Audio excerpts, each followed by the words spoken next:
Okay, so me and my friend Mike, we decided that we're done with being poor and broke and homeless, so we're gonna move to Saskatchewan. We decided to hitchhike across Canada. We got as far as, I think, Ottawa, and that's when his father paid for our bus ticket all the way to Saskatoon. So we got to Saskatoon and we were jonesing pretty hard for drugs, and we met this guy who was working at a 7-Eleven store. His name was Lloyd, and we said, hey, do you know any hookups? And he got us hooked up with cocaine and weed, and we're like, great. So we started a friendship with him. He invited us over to his house. He had a girlfriend at that time named Jermaine. We were buddies with them, and we started smoking weed with them and just being really friendly. And out of the blue, this is kind of where my testimony starts.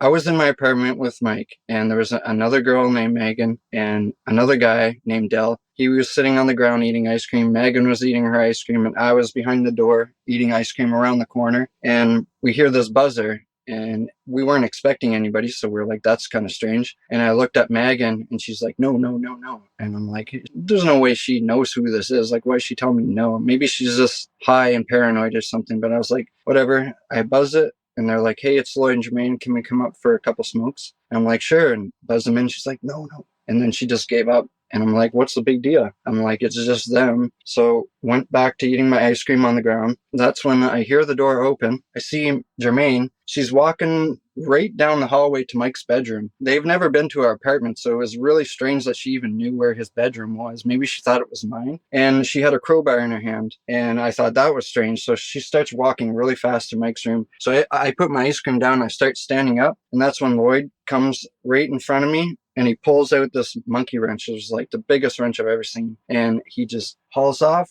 hits me right across the temple. I started seeing stars, and I was so confused. I was trying to get my bearings, but I didn't have enough time because he put the wrench around my head, and he kind of bent me over. So I kind of knew what he was trying to do. He was reaming over so that he could go back and like break my neck or something, do something really bad. He already smoked me in the head at this time. So I had grabbed onto the wrench and I jumped in the air as he went backwards because he's way bigger than me, way heavier. I knew I probably would have been toast if I didn't do that. So we go up in the air like that, and I scream, Mike, Mike. Goes up again, and I scream again, Mike, Mike. And it just kind of went like this a few times. Jermaine hears me. She starts running towards me, and she punches me in the family jewels. She grabs onto them and puts one leg on my upper thigh, one leg on my other shin. And she's like trying to like pull them off, I guess. He had my neck like this, so I couldn't do anything. And she has my lower half like that. And that's when I said, if there's a God at all in this world, like if there's a God, please save me because I'm about to die. And that's when I remember not thinking about it. It just happened where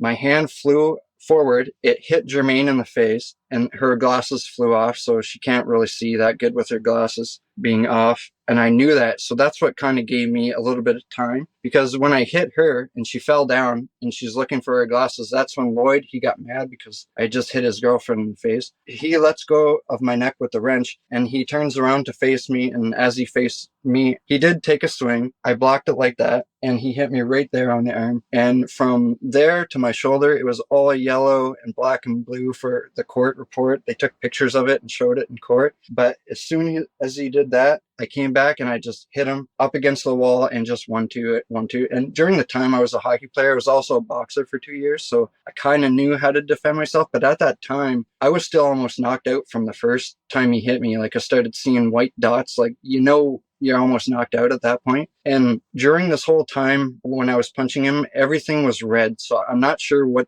that was. It was like an orangey red, mostly orange, my whole vision. I don't know if that's from the hit or if it's something spiritual. I have no idea to this day. But when I started hitting him, he got knocked out. He fell onto the ground and dropped the wrench. And at that point, I remember I wanted to pick up that wrench so bad and just finish him off. I wanted to kill him. I had him on the ground. He was out, and just there's something that just stopped me. Like my brain wanted to do that, but I couldn't physically do it. So I just turned and ran out the door, and Jermaine's standing at the door with a crowbar, and she still tried to hit me one more time. And that's when Megan, she grabbed the crowbar out of her hand and it almost hit me in the temple. And then I hear a loud bang behind me. I ran out the door, ran outside. I was in my boxers too, by the way, the whole time. So I'm running down the street in Saskatoon. I go to the first house I see, I start knocking on the door. This guy comes out. He's also in his like pajamas or whatever it was, house coat. Because this was like 5, 6 in the morning on Sunday, June 3rd. 2006. I'll get to that later, but I was knocking on the door. He came out. I said, "Hey, 2 people broke into my house that just tried to kill me. Can you call 911?" He said, "Yeah." He's like, "But while we're waiting," he's like, "Come here." So we went back to his shed that he had, and he pulls out this hoe, for like a garden hoe, and he had this other clawed stick, and he's like, "Let's go." Like, this guy must have been a fighter, or he just is waiting for the day he could get into trouble with someone or something, but he was just right on. He wanted to go back and fight these people. And I mean, I didn't really want to, but I have this big guy with me. Sure, let's go back. So we went back, we start ringing the buzzer, nothing, no answer. Ring it again, no answer. And he's like, "I don't like this." And I was like, "Yeah, me neither." So I'm thinking in my head that Lloyd got back up and he just like killed everybody. That's what I was thinking happened, because surely somebody in that room would have answered the door, but nobody did. So we went back to his house with his wife, and we just waited around. Police didn't show up, but Mike and his dad, they showed up in a car, and I knew Mike was alive, so everything was good. I'm like, "Oh, thank God." And I was like, "What did they do?" And he said he woke up, he heard a commotion in the living room, and when he woke up, he started to get up. That's when Jermaine put the crowbar in his face and said, "If it wasn't for your dad, you'd be dead too." And he's like, "What?" And got up, and he said that they both ran out the door, and I guess they ran away back to their house. I'm not really sure. And Mike's dad's house was the apartment below us across the hall. So we went in there and we waited for the police. Police showed up and giving him the report of everything that happened. The phone started to ring, so we answered it, and he's like, "It's them." And the cop's like, put them on speaker. He puts it on speaker, and he's like just saying wild stuff, like super demonic stuff that doesn't make any sense. They said that they were here to kill the antichrist because I had 3 6s on me. The cop was writing this all down, so that they were admitting to it there. And that was that. I remember buying a case of beer, and I was going to drink it. And I mean, I was at the hospital for some time, but this leads me to where I accepted Christ, where I was going to drink the beer, and I thought, you know what? I'm actually alive because of this God that I talked to. Whoever this was, when I said,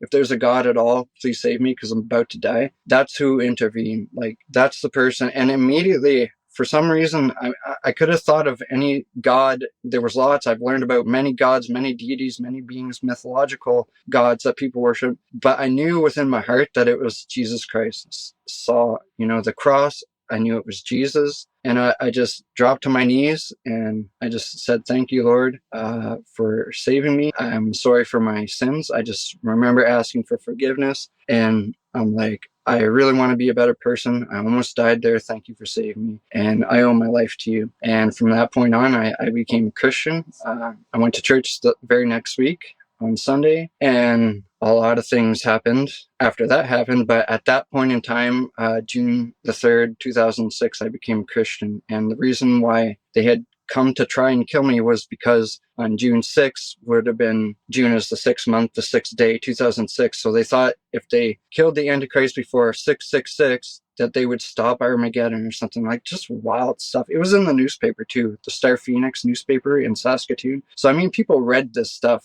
but it just blows my mind. So I mean, they were there to end me. Whether it was, I'm really thinking it was a demonic influence that tried to do that, because they knew I was separated from God. They knew I didn't believe in Jesus. But they also knew that I stopped working for them, that I stopped spreading the message of Satan, that I stopped cursing people and talking to them. So I'm thinking they chose, that's when they wanted to end me, because my condemnation was set. It was a for sure thing that if I died, I would go to hell. I would not be in heaven. I would not be with Jesus. And looking back at that, I'm just so glad that he saved me from